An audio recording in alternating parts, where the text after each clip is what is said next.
Day 5 of how to build a PC. This is the easiest way to turn your motherboard into a £200 coaster in about 5 seconds. Some people might just tell you that a CPU fits. That's a rookie move. You have to match the socket exactly.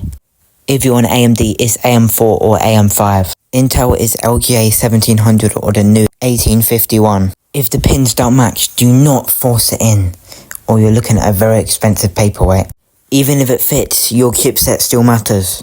A Ryzen 5000 chip will physically fit in a B450 motherboard, but it won't even turn on without a BIOS update. Always check your manufacturer's site or you'll be wasting your time. I build custom PCs. DM build and I'll sort out your part list and get your rig sorted for half the price of a standard shop.